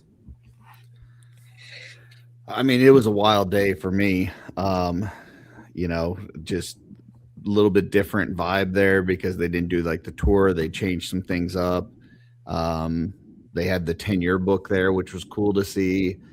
Then we, see that with the name on the package, and then I find out that the bust for that day is going to be, my tribute figure. And then I find out that they're going to give me one, even though, like, you know, we don't, as admins, we don't normally get the bust. Yeah, it was a pretty wild day. I was a little choked up for sure. Yeah, on Cloud 9. And speaking of Cloud 9, Cloud, go ahead. I sound like Brian was showing everybody because he approached me, and I forget what I was doing. I might have been looking through the book. I get a tap on my shoulder, and he's holding the package because we were like the last group to go through and do that. And he's holding it, showing it to me, and he goes, "Congratulations!" And I didn't know. I'm like, did I win something? Like, what are you trying to show me? And he's pointing out that like my name was on the box, and I was just like, it didn't process. I thought somebody was maybe messing with me. I was like, why? Like, why did this happen? So it took a second to kind of sink in, and I was just like, holy shit! And I got to see everybody, and you know, like Eric and CB and everybody, and thank them. I'm like, I remember asking Jeremy, I was like, what? Why? Like, oh, you guys, you just do. You know, it's you guys have a thankless job, and you do hard work. And he's like, we see you, we appreciate you.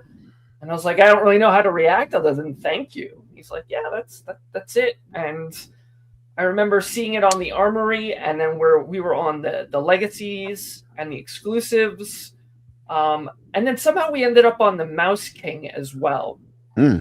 So I don't know if that was an accident, but I have an extra card back from the Armory build. A friend of mine went and grabbed one for me, so I'm gonna probably frame that. And all of my friends in the other toy groups, they all know about that. They all make jokes like, you know, well, now you can't trust Cloud because she gets her figures for free, so you can't trust her opinions. Don't we wish? Yeah. It was funny because it was on the back of the Crossroads figures, and Jeremy sent me each of those figures early so that I could do exploded reviews because he wanted people to be able to see all the parts that it came with. And he goes, "You didn't notice it on the back of the box?" I'm like, I'm not turning over the box and reading through every name every single time I get a figure. Like, you know, he just expected that I was gonna know. He's like, well, you didn't say anything, so I just kind of assumed you were trying to play it cool. I'm like, no, I just don't read.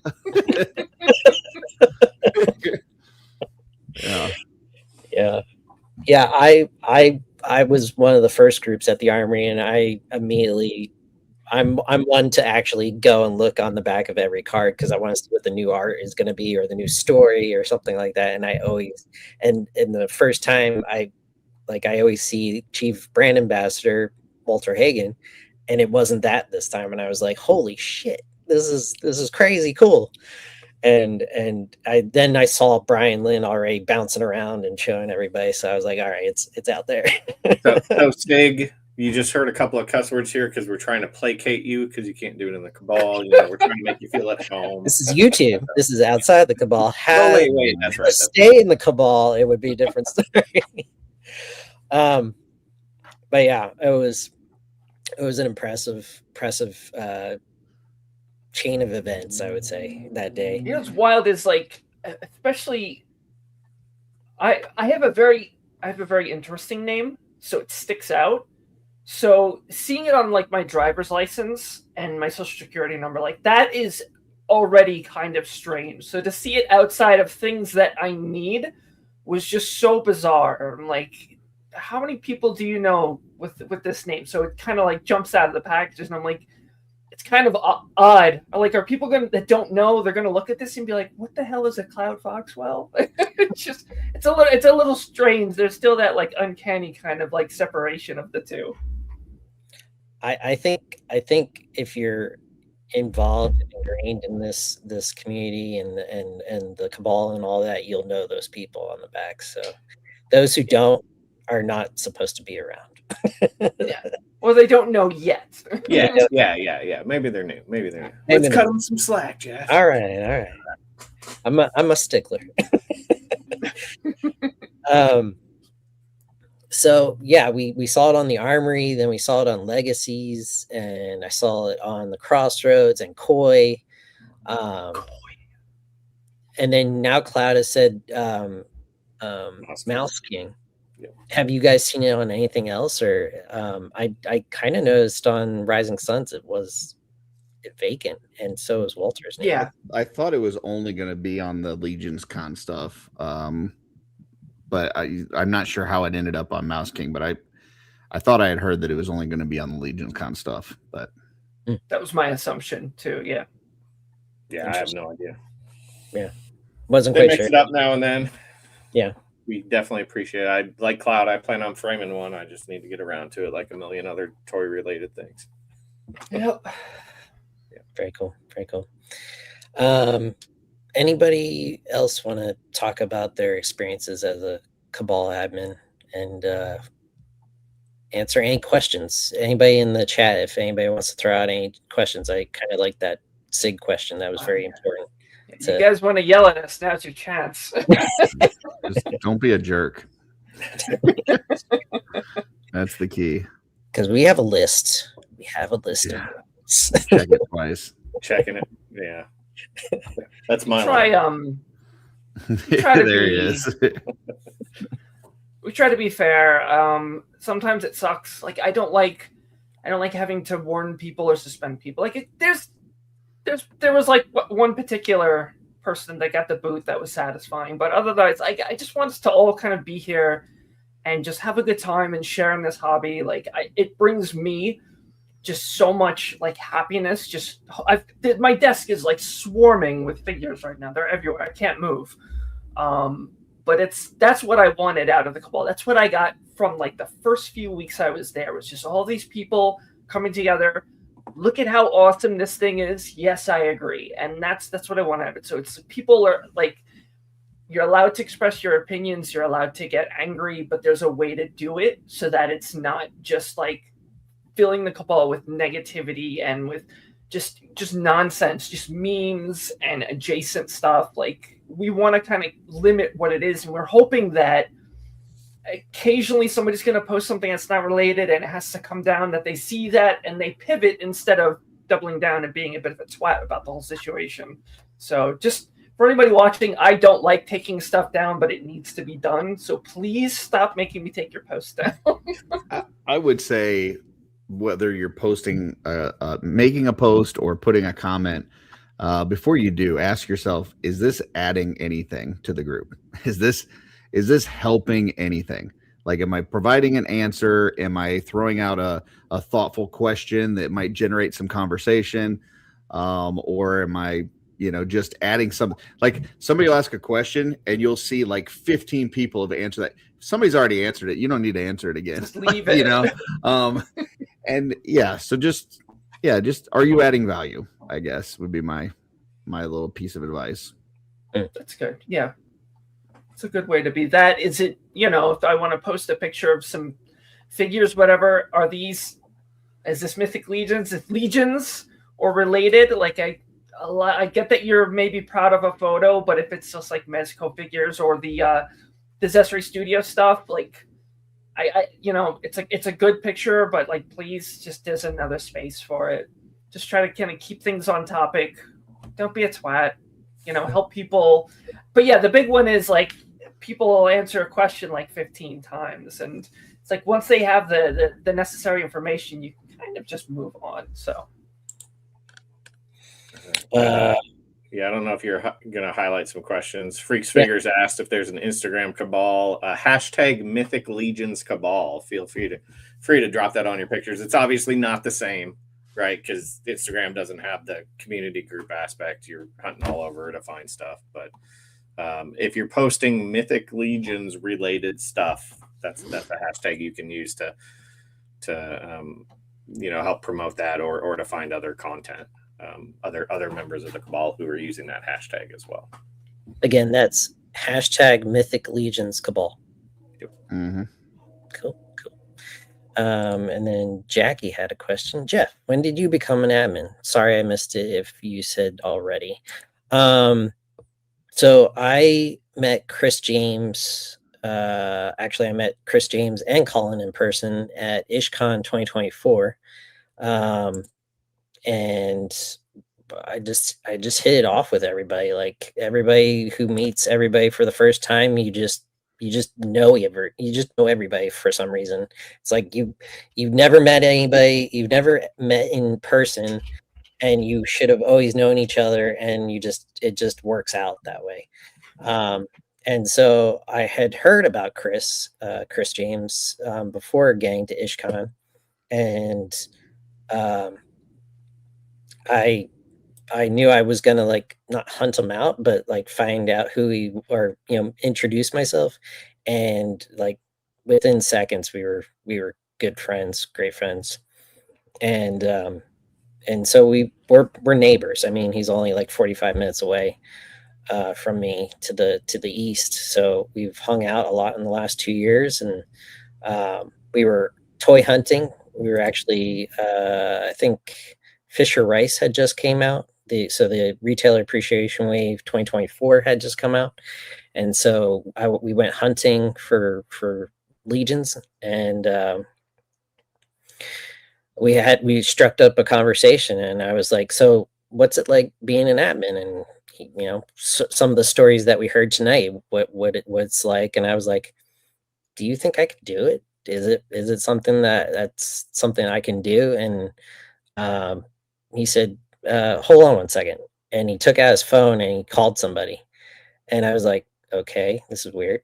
We're at like dinner somewhere, and he's talking to somebody, and then he hands me the phone over, and he goes, "It's Walter. He wants to talk to you." I'm like, "What?" And within 5-10 minutes of talking to Walt, and for the first time really talking to Walt, and him saying, "Yeah, I know who you are. I know what you've been up to. So I think it's time, and you should, like he said, you should jump in the Cosmic Cabal, because that's your thing. That's what you've been, you know, beating people over the head about. Not in those terms. I'm paraphrasing, but that's sort of how I got the name Cosmic Jeff from PBGG and some other people in the community. So yeah, that's the nutshell of how I became an admin. See, highlight this, What? and then I also want to bring up Trevor's comment because that's actually good. We'll come back to that. Okay. So Sig said, "I thought it was just supposed to be fandom over here." That's because you couldn't get wet on a toy reveal. Mm. It was a follow-up comment one before. Oh, okay. I get it. Wholesome says, "IshCon, you mean Jeff Con 2024 Ox Crew Wave 2 reveal Cosmic Con?" Yeah, it was kind of in my favor going there. I'm looking forward to the next Cosmic G Con. I was really hoping this year, but it's not looking like that's going to be how they're going to do it this year. Trust me, I'm constantly asking Jeremy. And then Trevor goes, "Maybe I haven't noticed if it's already there, but had there been discussion about containing certain topics to an official thread? A Mezco group does this for posting got 'em on drops." This would be good for reveals, because when they were doing the All-Stars? the RPG, like everybody was posting like the screenshots and stuff, and like if we had one place to do it, that would be great. I just don't know that like if we could get that to happen. Yeah, Trevor Pete brings this one up all the time. A lot of people are posting the same thing, right? They're excited, like they're sharing, they got their toys in. If you do that in a comment, it does get lost and buried. Like you don't always get the same engagement. I would say from what I've seen in some of those Mezco groups, there's not as much of the community interaction, and it's not necessarily related to that. I mean, that specific group is very like news focused. Like, here's the information, and it's incredibly helpful.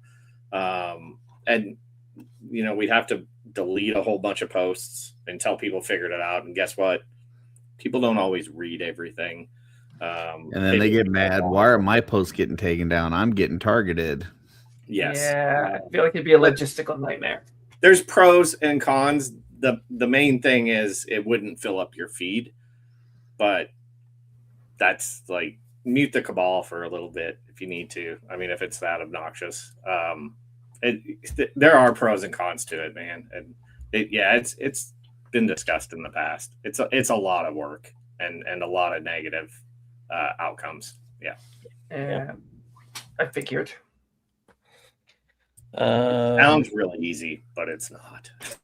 No, it would be a lot of scrubbing of stuff, and then you have to like be like, okay, this is the one post, and nobody still stays on that one post. Yeah.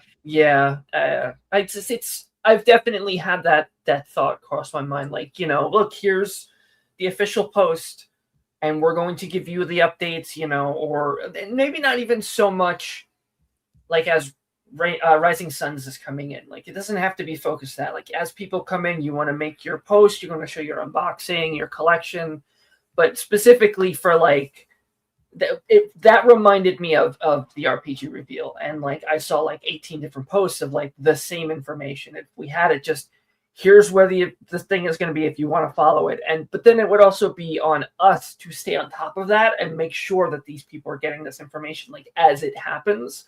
Like, I try to do that when I can, when with the updates for the Legendary Warrior, when they reduced the price, when they were telling us like those, we're going to get those other heads alternate. Like, I made a post like immediately so people knew, but it's not always easy to do that. Like, I just happen to be doing nothing, and that's not often. Yeah, so it would be hard to kind of keep on top. And even if those posts get out there, you did try to control them. You can pin them, but people do not read the pin posts. I mean, we put a lot of important news up there. You're just checking your news feed. I get it. Like, you're not going directly into the group and trying to do it. So it's it would take some getting used to. It's a culture thing. Like, you'd have to change the way the culture is of how. Thank you. A small percentage of people go check the pinned posts. Yeah. Just anything we pin doesn't get any more or less views than anything else. It's all the Facebook algorithm. Yeah. I wish the mobile app had the same like Rolodex that it is on the desktop, where you can actually see the pin posts at the top of the group. Whereas in the mobile app, you have to tap on the feature and then see the pin post. So Yep. It'd be nice to have that feature, but Facebook is Facebook.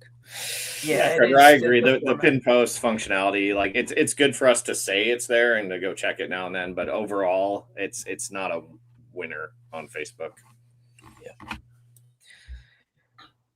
Herb doesn't look at pin posts.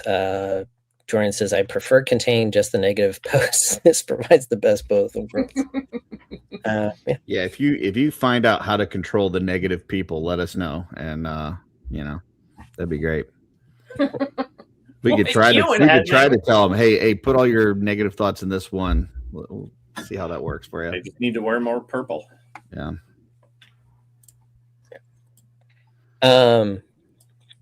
Well, the questions aren't rolling. Wait, I want to see 1,000 different posts of fans freaking out over a new reveal. Well, I got like good news for you. You're in the right. Especially, or there's so many pictures or images that you can continue to make a post with. I have a question about this. That's what we've been seeing for the last 24 hours. So, yeah, if you're not an admin, after a reveal next day, maybe stay off the Facebook. Unless you want to see a whole bunch of posts about the exact same thing. Yeah. I don't know how many people I've seen just share the screenshots from what Jeremy showed. Like, okay, we get it. They're out there. It's fine. Like, you want to make sure everybody's getting it. There aren't people watching. There are people that are going to catch up later. Maybe there are people that don't want to sit through a stream and they just want the clip notes. I get it, but like, see if anybody else has kind of beat you to the punch. Yeah, and you see that in a lot of other groups too, where people, like some groups that allow you to share memes and stuff. It's like, yeah, somebody posted that yesterday. again, not everybody goes in and checks the whole group, and the Cabal has so many posts you couldn't even if you wanted to. Like stuff just gets buried. So I check like multiple times a day. I like to just kind of look over it, and there's always things I miss. Yeah, definitely. That was I had a lot of people say that they didn't see the Toys for Tots stuff until like right before it happened. Like we were talking about on Legion Stat. David Williams and some other people were like, I didn't even see it. And I was posting stuff every other day about it. Yeah. Like for the new reveals from all the amazing community members that donated prizes, like hyping it up the whole time. And Facebook was like, nah, we're not going to show it to some people. And you had like an official post that you kept on updating and adding more comments to and stuff. So and it just still didn't show up. Yeah. I mean, there's only so much you can do. Yeah. All right. Well, we've talked about the Cabal. We've talked about being admins. Let's get down to what this show was created about. Cosmic Legions. Thank you, Colin. What gravitated to you? I'm pretty sure most of you have or are collecting Cosmic Legions along with Mythic Legions. What gravitated you to Cosmic Legions other than you're already collecting Mythic Legions? Clef. Being a sci-fi fan in general. I grew up with 2001 with Alien. Alien is one of my favorite films of all time. I'm horror and fantasy. Big fan of those, but like I have always had such a sweet spot for sci-fi, particularly alien races, unique worlds. You know, I was always Star Wars over Star Trek. I just felt like Star Wars was a little bit more rougher on the edges, a little bit more, you know, there's just a lot more going on. So I liked that. I liked, you know, like the Rhodians and like all the different kind of creatures that you would see. And when the Cosmic Legions wave was revealed, and this was before I was even collecting, I saw Ziri, and that was my very first direct pre-order ever. I was like, well, like, I know they were doing it as kind of like a Kickstarter kind of setup, and I remember thinking, well, I just want that one. I'm not going to go crazy in a line that I don't collect. I just want that one. That didn't last. But she was my first direct pre-order. And I remember they were like, oh, we sold so many. So she gets like the second head with the mask. And then they added like those keys to them. And I just remember seeing that. And then after I'd gotten into Mythic and getting like really, really hands on those, I knew how good these figures were going to be once I finally got them. And that's when I started looking at other things like, well, that old Thagar looks cool. And what about this Vorga person? And, you know, I kind of like this guy. I kind of like that guy. And it spiraled out of control. I'm so bad with that. I can never just get one of a line. I said the same thing about Plunderlings. I'm just going to get one. And it's a disaster over there. But I just, something so charming about sci-fi. And they kind of hit the flavor that I like, where it's vibrant, it's diverse, it's very colorful. So it was before I even collected Mythic Legions, they drew my attention. So I was in for her no matter what. If these figures were great or terrible, I was in. Oh, wow. Okay, cool. Did not know that. Colin. My collecting was, you know, Motu, which is kind of that blend of the worlds. Like there's some sci-fi in there, there's some barbarian and stuff. So you know, I watched Star Trek, Star Wars growing up. I was into them. I don't think I would have gotten into Cosmic if I hadn't already been a part of the community. So not necessarily just because Four Horsemen made them, but because we got to see Eric be really creative with them. Like these were, you know, ideas from childhood or they're being able to just kind of go any way he wanted to instead of, you know, we need knights, we need skeletons, we need orcs, and the detail on all those always fantastic. Like I love all the Mythic Legions, but this was the Four Horsemen getting to be a little more creative and do their thing, which they are fantastic at. So yeah, the first wave it was fun seeing the variety of creatures and characters, and yeah, I'm still buying them. I still don't have enough shelf space. Yeah. We never do. Never do. And Curtis? Pretty simple. In Mythic Legions, I saw all the old figures that I wasn't in the line for that were stupid money. And I was like, I'm not going to fall into that trap. So I'm going to get in early before these things are like super high in price. Meanwhile, we're, 4 years later and it's all the same price still. But, someday they're going to be up there and I'll say I was there at the start. So some of that inventory is drying up with all those head packs and stuff, which have been fantastic. Yeah, for sure. I've been keeping track of that. One day my sentries are going to be worth something. I'll be rolling in the dough at that point. So, Curtis, the Sentry Shop. Yeah. For me, I was I've always been a fan of sci-fi. I've always been a fan of space, so it was that was like the next progression of both the genre and toy collecting. I thought I was going to get into more Mythic Legions because that's how I found everything. But as soon as I found out that Cosmic Legions was the new hotness and it was on the rise, 2-3 years ago, 4 years ago now, 5.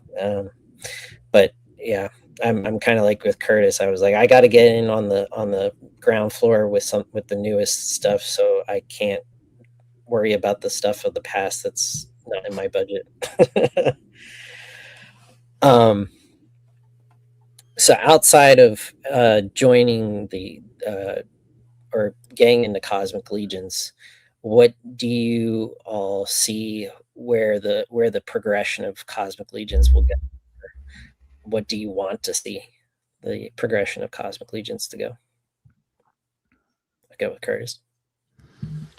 I mean, right away they were trying to steer more towards, I think, the aliens and creatures and that kind of thing, and not really do humans or humanoids. And I think they found out over the last few years that sells, and you need to kind of have some of that.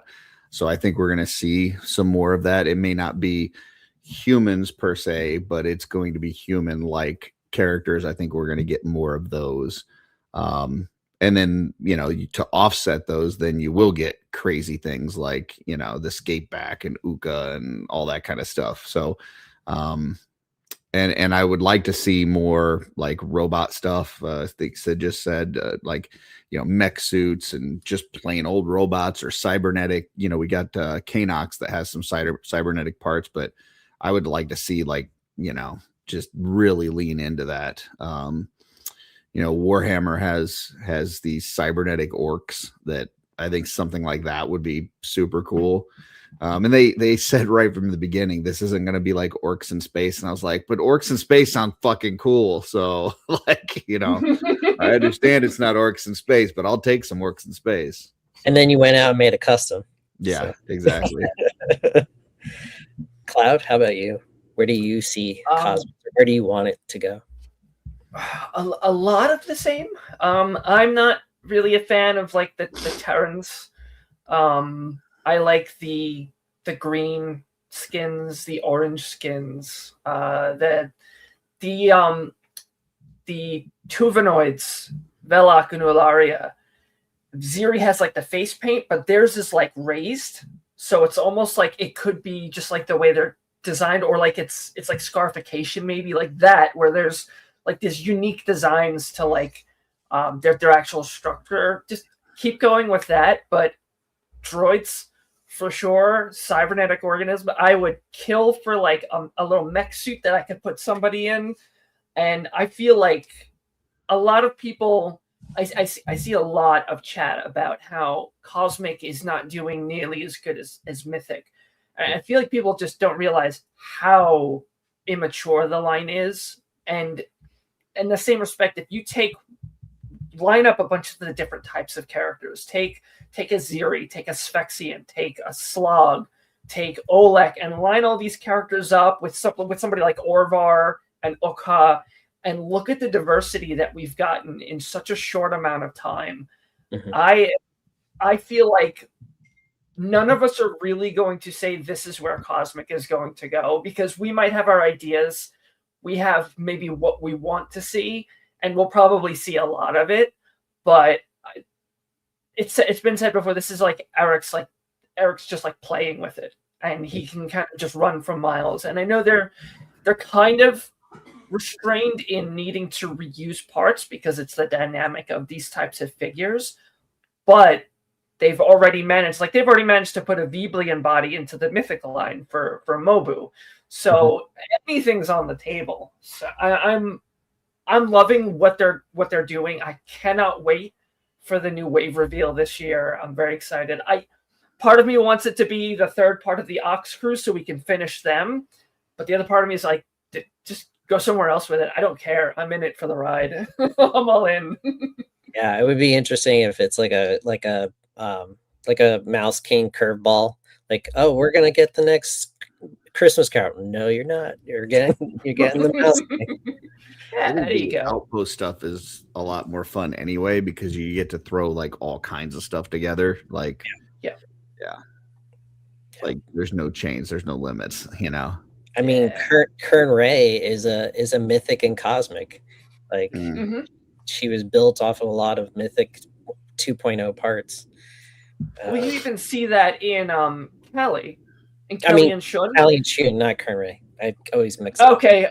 Yeah. But she's literally got like the torso and the arm of mythic. Yeah, okay. So, but like Kern Ray there's a lot of cloth parts. True, the newer swap a few pieces around and make that even with the trench coat, you could make that a Mythic Legions figure pretty easily, I think. Sure. So yeah, but they both got that kind of line between the two of them. Yeah. Colin? Yeah, I definitely agree with a lot of the kind of robot mech tech stuff. I think I'd love to see non-humanoid robots, like not just 2 legs, 2 arms, like really get crazy with it. Spider robot. But also like parts that we can use on those to make our own cyborgs. So, like take the hand off the robot. Now all of a sudden one of your Tusk pilot fighters has a robotic hand, just being able to pop them in all over because in a high-tech society they're going to have lots of that cybernetic kind of enhancements and stuff. But I would say the storyline is what I'm looking forward to. Like it's just been so much fun reading all the articles, like the Outpost blogs and stuff. Like I really look forward to those. I read all those with my son, and the comic that's being worked on. Like I can't wait to see what comes with that and what goes with that. I'm really enjoying the storyline in Cosmic. I mean, I love the lore in Mythic as well. But yeah, I mean, I've heard a lot of chatter over the years that Cosmic did so well because it jumped in with a storyline and characters that had backstories and stuff like that. And I was really intrigued when they announced the Cosmic comic 2 years ago.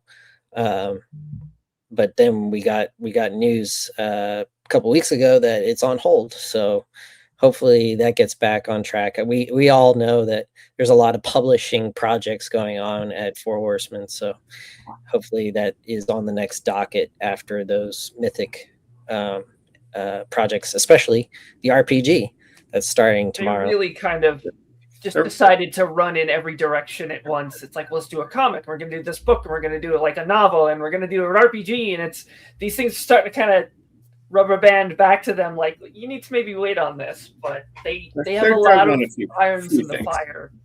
Yeah. But that GCon they announced like 500 things at once. So the double anniversary, they're like, we'll just tell you everything we're doing for the next 20 years. Screw it. It's been a crazy ride since I've been around. Where was I going? So yeah, Cosmic Comic is on the way. A Cosmic Wave is on the way in the next couple months. Did anybody get their retailer appreciation wave in? Not yet. No. Okay. I only went for Vernalis though, just for the sake of funds. Yeah, for the sake of funds. It's all over there, Cal. Yeah, that pile of boxes on the couch. I got a bunch of the Horde troopers. Nice. I mean the Tusk soldiers. Phantom Troopers. Yeah. Phantom Troopers. Yeah, I'm kind of tempted to get one because I have They're awesome. Shira and Hordak over here, so I feel like I kind of need one. But I feel like that's just me talking myself into buying a toy just because it looks cool. Definitely. So, That's a common excuse. Yeah. right? And Yeah. if you get one, you need at least 3 more. So go for Or it. at least 2 to flank him on either side, you know? Exactly. That only makes sense. Well, Retailer Appreciation Wave has the Phantom Trooper coming out. Anybody was impressed by the first Infinite Legions, Fate and Thanos? Heck yeah. Any thoughts on that? Looks amazing, especially Thanos. That purple Join the is Infinite fantastic. Legions Cabal. I think we're gonna continue to see more of this kind of stuff. Like, they kicked off Figure. It's been a huge success. They kicked off Infinite. All indications are that's a huge success. The graveyard stuff has been talked about. Like they're bringing in new folks, which we really need because you've been hitting up the same people for money for the last several years. So I think we're going to see them do more of that kind of stuff where they're branching out and doing some stuff here and there that'll pull in some more people, which is good.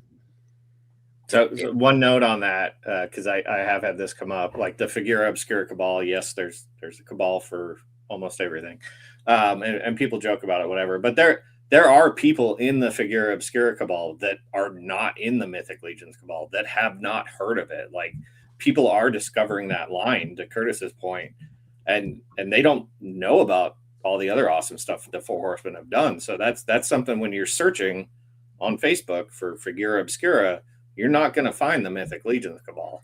And even if you do, it might be a little overwhelming if like you just got your first, Mouse King and have nothing else. Like, what is all this? It's a lot to take in. So there is, some logic to that. For the record, I did not create them. I'm just helping spread the good word.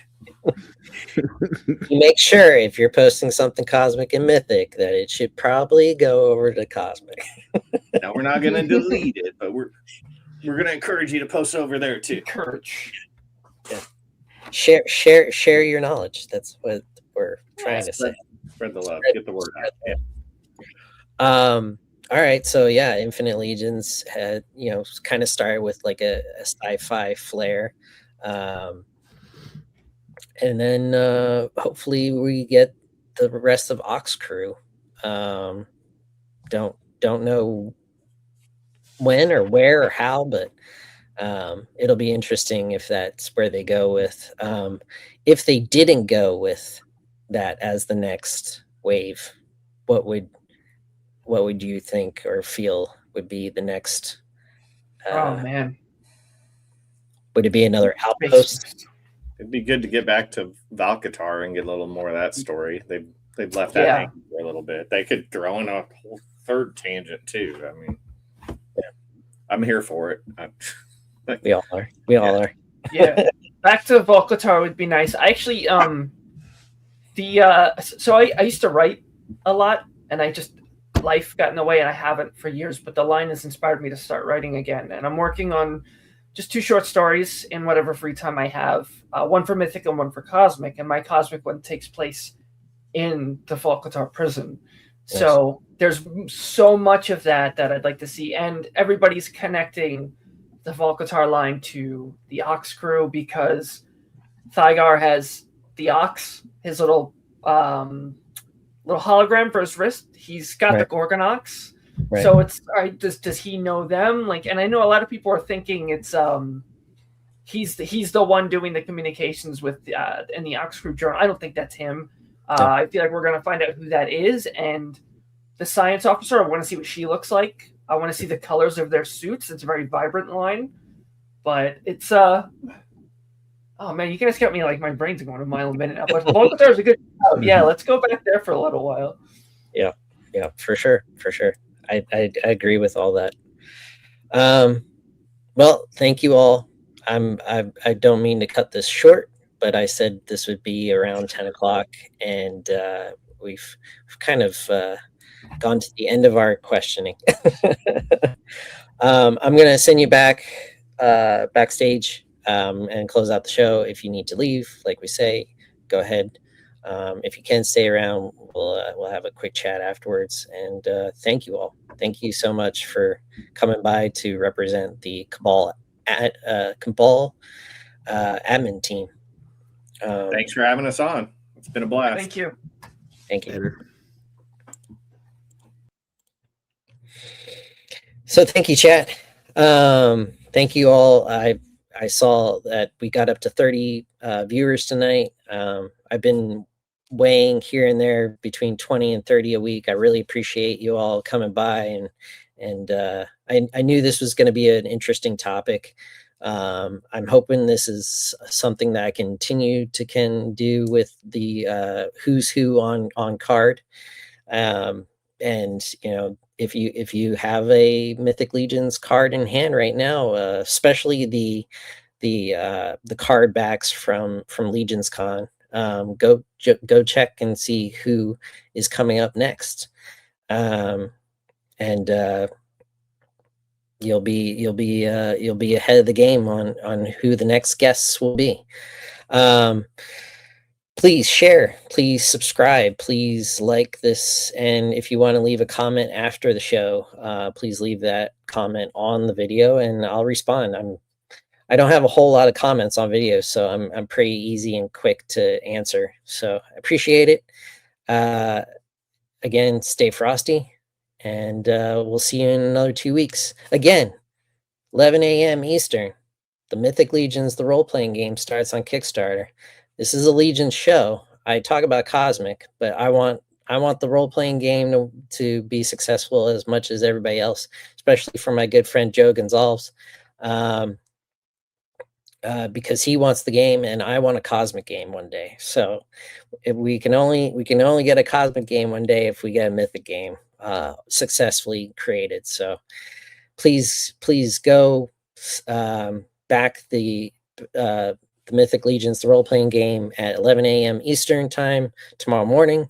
And you know, you can pledge now. It's not pay up front situation. Pledge now. You have about a month to adjust the pledge, either more or less, your choice, of course. I'm not going to force you, but I do recommend, you know, that's the process of things. So please, and again, stay frosty. Good night, everybody.